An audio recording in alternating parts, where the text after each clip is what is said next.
ಮಲೆಮಹದೇಶ್ವರ ಬೆಟ್ಟದ ಬಳಿ KSRTC bus ಪಲ್ಟಿಯಾಗಿದೆ. ಬಸ್ನಲ್ಲಿದ್ದಂತಹ ಹಲವು ಪ್ರಯಾಣಿಕರಿಗೆ ಗಂಭೀರವಾಗಿ ಗಾಯವಾಗಿರುವುದು ಚಾಮರಾಜನಗರ ಜಿಲ್ಲೆ ಹನೂರಿನ ಮಲೆಮಹದೇಶ್ವರ ಬೆಟ್ಟ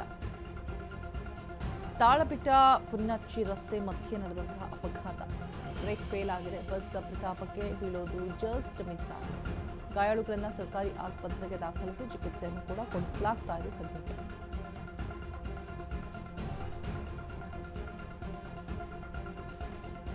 ಬ್ರೇಕ್ ಫೇಲ್ ಆಗಿರುವಂತಹ ಘಟನೆ. ಗಾಯಾಳುಗಳನ್ನು ಸರ್ಕಾರಿ ಆಸ್ಪತ್ರೆಗೆ ದಾಖಲಿಸಿ ಚಿಕಿತ್ಸೆಯನ್ನು ಕೂಡ ಕೊಡಿಸಲಾಗ್ತಾ ಇದೆ. ಮಲೆಮಹದೇಶ್ವರ ಬೆಟ್ಟದ ಬಳಿ ಕೆಎಸ್ಆರ್ಟಿಸಿ ಬಸ್ ಪಲ್ಟಿ ಆಗಿರುವಂಥದ್ದು. ಬಸ್ನಲ್ಲಿದ್ದಂತಹ ಹಲವರಿಗೆ ಗಾಯಗಳಾಗಿದೆ.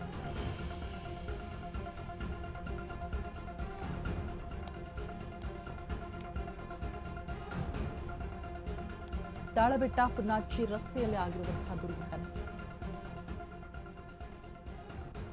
ನೋಡ್ತಾ ಇರಬಹುದು ದೃಶ್ಯಾವಳಿಗಳಲ್ಲಿ ಬಸ್ನಲ್ಲಿದ್ದಂತಹ ಹಲವು ಪ್ರಯಾಣಿಕರಿಗೆ ಗಂಭೀರವಾಗಿ ಗಾಯವಾಗಿರುವಂಥದ್ದು. ಕಂಪ್ಲೀಟ್ ಆಗಿ ಕೆಳಗಡೆ ಬಿದ್ದು ಹೋಗಿದೆ, ಪಲ್ಟಿ ಆಗಿದೆ.